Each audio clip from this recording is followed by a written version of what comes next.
Hey guys, so I absolutely destroyed Lego Sonic in a video the other day, and by destroyed I mean I just critiqued like one set one time. But I've been an avid like defender of the theme kind of since its inception, and I feel like that might have been a mistake. Not defending the theme, it's a fine theme, and I think it's not even really bad. But it does have a couple of flaws, and one of the most major has to be how expensive it is, because it's more expensive than it needs to be, and I know that that's probably in part due to like licensing fees or whatever. But I had a couple of ideas for ways to reduce the price of the sets and also fix another problem that I think I've seen. Because when Lego released the first wave of Lego Sonic, a lot of people really criticized it for only showcasing basically like one location in the Sonic world. That was basically like Green Hill or whatever its stand-in was. And so I think Lego kind of overcorrected by, while still including Green Hill snippets, basically only making sets that didn't really have like a huge sort of identity of their own, or having sets that were like just teeny tiny little snippets of worlds that were kind of vague in their identity. Like some of the Eggman sets, it's like, oh cool, it has things that I recognized from Sonic games, like a picture of Shadow with Maria. So is this the Ark? Is this the Death Egg? Like where are we? Does it matter? Do you guys care? Like, have you played these games? And I don't know if they have. But here's the thing. I think as a solution to this, the solution is really simple if Lego can work out that price they're paying for the licensing. And honestly, it's just give them away for free. Okay, no, that's not exactly it. But like a $10 or $15 set featuring just like one of the characters could actually go a really long way towards making the world feel a lot more beloved, if the $10 or $15 sets were actually focused on the levels that we've seen, the zones in the Sonic franchise. So what I think I would do is I would introduce 4 sets, one with Knuckles alone, one with Amy, one with Tails, and then one with both Sonic and Eggman. And I would release each of these for around the $15 to $20 price point, with the exception of the Eggman Sonic one, probably around like 25, because I imagine that would be like some iconic boss battle, maybe the first boss, however you do that in Lego form. With the other 3 though, what do you build to sell those sets? So I think with Tails, when I think of that character, I think of Sonic 2, which is a game from, I think, the year I was born, 1992. I'm a very old person, and my bones are dust. But in general, I think that the main problem I have is that I don't associate Tails himself with a specific level from the Sonic franchise, but I do associate a specific level with the Sonic 2 game, and I associate Tails with that game too. And so I think of like Chemical Plant Zone, which actually kind of makes sense to me in some ways, for Tails and his characterization in Lego form, where he's always paired up with some kind of like little machine or something, something as simple as like a little water ski or a boat or a plane or etc. And so I would really lean into that and actually give Tails maybe the Speed Sphere that's coming out in the summer, with like a $15 chemical plant set. And I don't even think you need a launcher for it. With Tails, maybe you could have it like gravity fed, where it just rolls down the side of these bars or something, and then it rolls to obscurity wherever it goes, to the sunset. For Knuckles, you might think that, oh, well, that's obvious, he's going to go with Angel Island. But no, you're wrong. The main reason for that is because Angel Island's kind of really difficult to imagine in Lego form. Like, it's instantly recognizable on the screen when you see it. The foliage is more dense and everything's more detailed and it's on fire.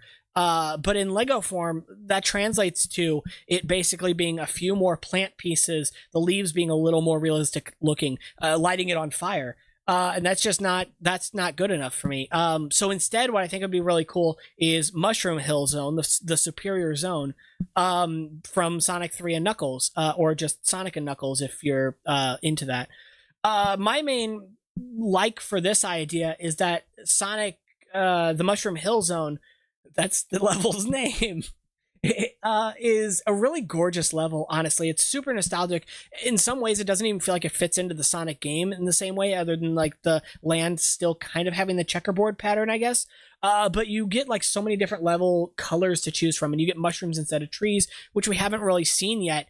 in Lego Sonic, and you've got plenty of different colors. So you get red mushrooms and blue mushrooms, and the ground could be like dark orange and green, and to represent leaves. And again, I think it'd be even cooler too if these little $15 sets had like a connection system, so that the rail that leads from one could just go right on into the next one, and that way you can combine multiple of these levels together and sort of, I don't know, play around with the idea of the characters zipping through the levels at super speed, because they're Sonic characters and they're fast. So then I think of Amy, and what do I give her that characterizes her? And honestly, I don't know. You could say a Sonic CD level, like Stardust Speedway or something, would be cool, sure. But honestly, since Lego kind of has given her the characterization of like a sort of caregiver type character, which could be problematic, I think that you could lean into that a little bit and give her like a Chow Garden, and people would go absolutely nuts for this. If Lego started making Lego Chow, there'd be riots in the street. If they were compatible with like minifigure equipment on their back, like scuba gear, would be hilarious. But also like dragon wings and horns and capes and whatever, and just make them in like a billion different colors. You basically double the market cap of Lego right there. People would love it so much. And then lastly, what do you do with Eggman and Sonic? I probably said it already, but my memory is shot.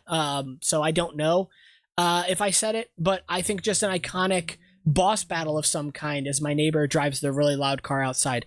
And I think that's pretty simple to do. Like the drill dozer, I guess, has been done now. You could make a smaller version of it and people would still like it. But I think other iconic bosses from the Sonic games are, of course, like the pendulum boss from the first one that I can't remember the name of, or one that shoots like fireballs out of the top and then they rain down. That'd be cool. I don't know how you would do it. That's not my job. That's for Lego to hire somebody to find that stuff out. But in general, I think this all kind of works out well together, because Chemical Plant still kind of feels like a zone that makes sense for Tails being sort of the resident smart guy, and Knuckles with his power abilities, maybe he could punch the mushrooms down, which doesn't make sense for the level, but I already have an idea in my head of how to make like bouncy mushrooms too, which would be very cute, and I would love it. And can you imagine too, like seeing some of the other really colorful and abstract zones in a form factor like this, like a Press Garden Act 2 with its dark turquoise and azure and white or aqua magenta color scheme would be incredibly gorgeous, and I could die a very happy man if we got that. So in general, I think I've just saved the Sonic franchise for Lego. I don't think these are the only sets that would make sense. I wouldn't want them all to be these cheap $10 or $15 sets. And I don't even want the characters to be exclusive in any way. In fact, I would be very mad if they were. No, I wouldn't. But I've got to say something to defend myself. But in general, it feels like Lego kind of overcorrected the idea of everything being Green Hill Zone by making like nothing Green Hill Zone, and then everything just being kind of abstract locations. But Sonic has more to offer than Green Hill Zone. Have you guys ever heard of Marble Garden? Nobody cares for Marble Garden. Okay, so that's the video content. If you guys enjoy this type of content, I know it's different and it's just something I'm trying out. But you can tell me you like it in the comments with words, or you can also tell me you like it by subscribing with words. And I will see you in the next one. Bye.